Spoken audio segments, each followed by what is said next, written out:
जब ब्रह्मा, विष्णु और शिव तीनों लोकाधिपति थे। वे देवों के सर्वों का पालन पोषण करते थे और आपसी सहमति के साथ ब्रह्मांड का प्रबंधन करते थे। इसके बावजूद तीनों के बीच में एक अनोखा और गहरा दोस्ताना था। एक बार वे तीनों अपने लोगों को दर्शने के लिए धरती पर आए। यह उनका पहला भ्रमण था और वे उत्साहित थे देखने के लिए कि उनके लोगों कैसे जी रहे हैं। जब वे धरती पर आए तो उन्होंने देखा कि उस समय धरती पर एक महायुद्ध चल रहा था।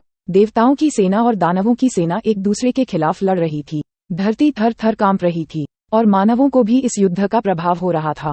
विष्णु, ब्रह्मा और शिव ने इस स्थिति को देखकर चिंतित होकर सोचा कि क्या करना चाहिए। उन्होंने अपनी बैठक बुलवाई और इस महायुद्ध के बारे में विचार किया। ब्रह्मा ने कहा, हमें कुछ करना होगा। इस युद्ध का अंत करना हमारी जिम्मेदारी है। विष्णु ने जवाब दिया, हाँ, हमें कुछ करना ही होगा, लेकिन हमें ऐसा क्या करना चाहिए जिससे युद्ध तो रुके परंतु सुरक्षा भी बनी रहे। शिव ने मुस्कुराते हुए कहा, मैं एक विशेष योग्यता रखता हूँ जिससे मैं इस युद्ध को तुरंत समाप्त कर सकता हूँ। तीनों देवताओं के बीच उनकी योग्यताओं की चर्चा हुई और वे एक साथ मिलकर योजना बनाने लगे। ब्रह्मा ने बताया कि वह युद्ध के बीच की वृक्षों की पूजा करेंगे और उन्हें अमृत देंगे। यह अमृत दानवों को अमर बना देगा, लेकिन हम देवताएं अमर नहीं होंगी। विष्णु ने कहा, मैं भगवान वायु के रूप में युद्ध क्षेत्र में जाकर अपनी शक्ति से बूढ़े और अन्य शक्तियों को शांत करूंगा। शिव ने उसे स्वीकार किया और कहा, मैं भगवान काल के रूप में युद्ध क्षेत्र में जाऊंगा और दानवों को मोहित करके उनका समापन करूंगा। तीनों देवताएं अपनी योजनाओं को कार्यान्वित करने के लिए तैयार हो गए और युद्ध क्षेत्र में पहुंचे।